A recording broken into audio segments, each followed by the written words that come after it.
যে যা পারছে সে তাই হাতে নিয়ে চলে গেছে। আমরা প্রধানমন্ত্রীর কার্যালয়ে ঢোকার পরে অনেকে ক্ষোভে রাগে আক্রোশে অনেক কিছু নিয়ে গেছে। আসলে তাদের বাসায় নাই, বিষয়টা এরকম না। স্মৃতি হিসেবে নিয়েছে মানুষ। অনেক দিন যাবৎ অত্যাচারিত নিপীড়িত সরকারের হাতে সেই ক্ষোভ রাগ থেকেই মূলত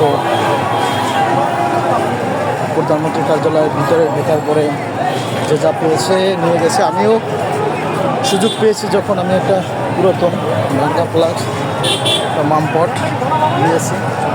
এটা নিয়েছি এই হিসাবে যে আমার বাসায় যে ফ্লাক্স অথবা মামপট নাই, বিষয়টা এরকম না। স্মৃতি হিসাবে নিয়েছি।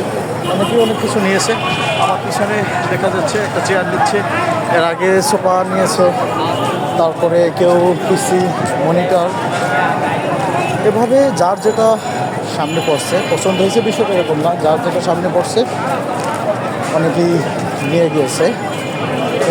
তো ধন্যবাদ বাংলাদেশের সর্বস্তরের লোক এবং অল স্টুডেন্টসদের, যাদের জীবনের বিনিময়ে আবারও একবার বাংলাদেশ স্বাধীন হলো 15ই আগস্ট 2024।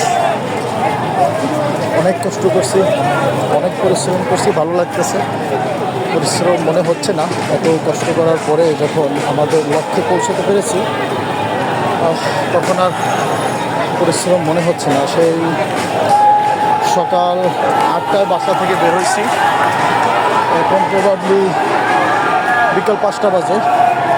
এর ভিতরে খাওয়া দাওয়া হয় নাই। এক ভাই মুগ্ধর মতো,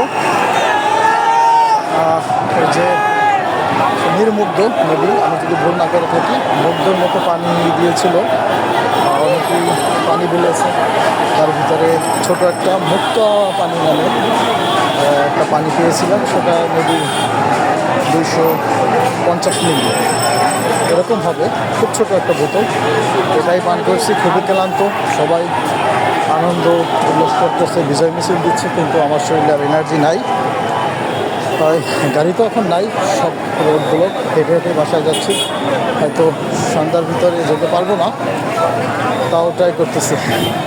ভালো থাকবেন, পরবর্তী নতুন ভিডিওটি দেখাবেন ইনশাল্লাহ।